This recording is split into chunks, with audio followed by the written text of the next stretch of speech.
Hello, I am Kayla Cosmo, and this is my Multicultural Classroom Plan presentation. Whoa, what a mouthful. Okay, starting off with... We're gonna skedaddle, there we go. Starting off with the first section, this is just a very, very brief overview of my multicultural biography. In this, I talked about what it's like being both Hispanic and white, and how I didn't really feel like I belonged to any one set group because my white friends would be like, "Oh my gosh, look at that olive colored skin. You're totally not white, dude. Tell us what that's like." And then all my minority friends would be like, "Oh my gosh, no, you look white. You're definitely white passing, so like you don't understand like anything that we could be going through." And so I didn't really belong to any of those groups, but in the end, it's not really something that I care about too much as an adult because it doesn't affect my life in any way, I guess.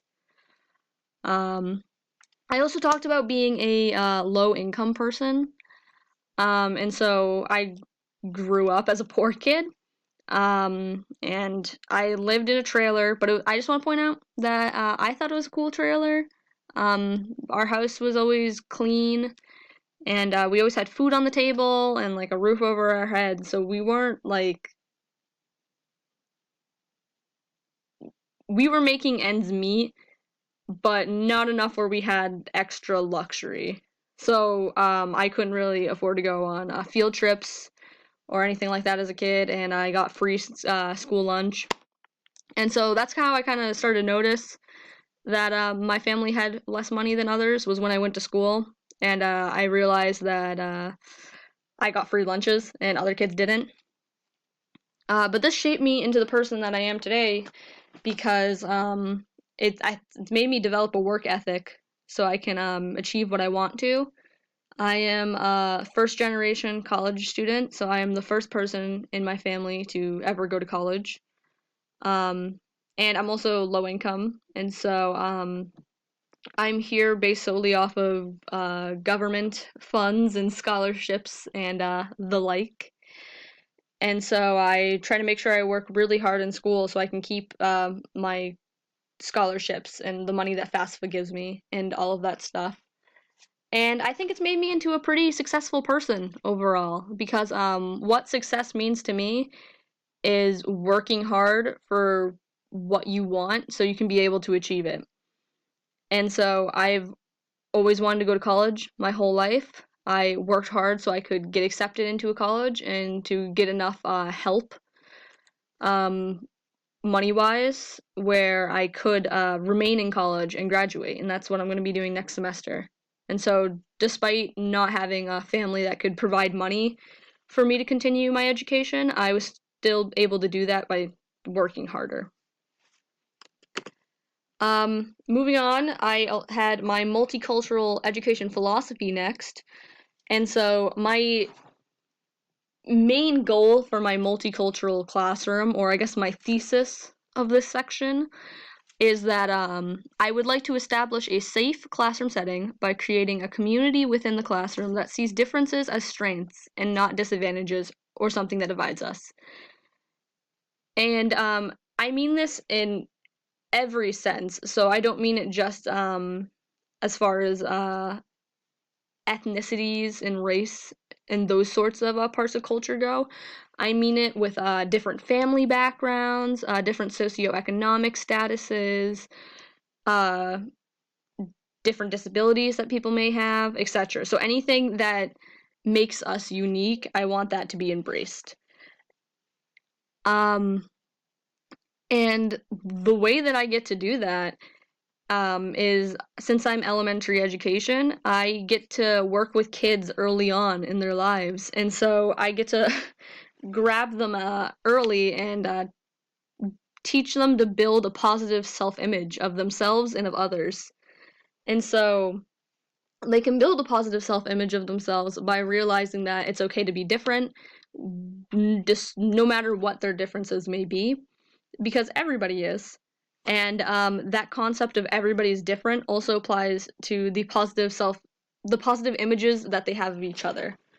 And so I want them to become respectful of different backgrounds that they may be exposed to. And this can be done through lessons linking to geography and social studies about different cultures around the world, different communities that they're involved, that the students themselves may be involved in, things about family, that kind of stuff. And going off of the respect aspect, as an educator, I plan to respectfully learn about students' different backgrounds and what they find interesting about it, because I don't want a student to become a spokesperson for whatever their background is. I want them to just tell me what they think is important about it.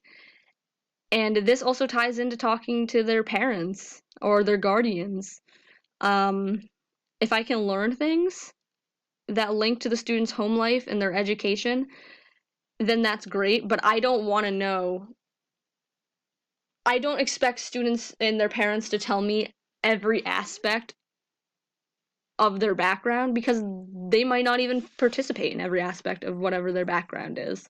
And so I just want to know what they what they want me to know about it. And so moving on, I've got some of the book suggestions that I would like to have in my future classroom and that I think other people can incorporate. And so this is one of the books I did my lesson on. It's about a young girl who goes to her first day of school and realizes that her teacher can't pronounce her name, and her teacher doesn't really attempt to pronounce it right either. She just kind of skirts over the issue. And none of the other students can pronounce her name either, and so she gets kind of sad by this, and she tells her mother about it. And her mother explains that every name is different, every name is beautiful and has meaning and has history, and that every name is a song. And so that's how she should teach everybody in her class to pronounce her name, is by creating a song from it. And so the little girl goes into her classroom, and she breaks her name into different syllables and sings it out. And so the other students are able to easily learn how her name is supposed to be said. And she also makes songs out of everybody else's name. And so I would like to create a lesson based off of this book that ties into word identification, so being able to sound out words that you may not know, letter sounds, and that ties into the word identification, so being able to see like certain letters and letter combinations and being able to make those sounds. And also syllables, because you're breaking your name up into different syllables while creating a song. And so that's what students can do, is learn these things by taking their own names and the names of their classmates and creating songs. Then we've got What Does a Princess Really Look Like? And this is Chloe dreams of being a ballerina princess. But today, she's not practicing her twirls or leaping from room to room. She digs deep in her art drawer to find what she needs to craft her very own princess ballerina. The project quickly turns into more than a simple princess drawing. Chloe realizes that princesses are not just about beautiful hair and sparkly dresses. As her work of art comes to life, she discovers the qualities of character that make up her princess. When she feels insecure about imperfection in her art, her dads point out that the personal quirks make her princess unique. And Chloe realizes that she is not too different from her princess that she admires. Princesses can look all kinds of ways. And so the reason why I chose this book is because first off, this young girl has two fathers that are in the book, and so that's showing a different family background that students might not have. And it's also in a way that normalizes it, so it's not a plot centered around the fact of, oh man, I have two dads and so I feel different than everybody else. It's just showing that yes, some people have two dads, and we're not gonna look too much into it because everybody's family can be different. Next up, this also ties into the concept of family. We've got A Mother for Chaco.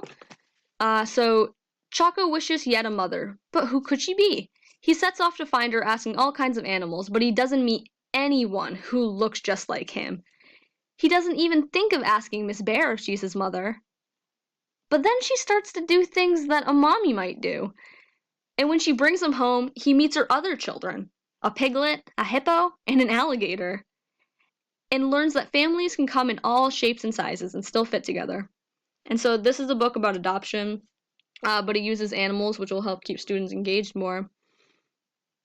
And it's a spin on the book Are You My Mother? And this is a different take on it where it's, hey, your mother doesn't have to be somebody who looks like you. And so I thought that this would be another great book for a different family aspect.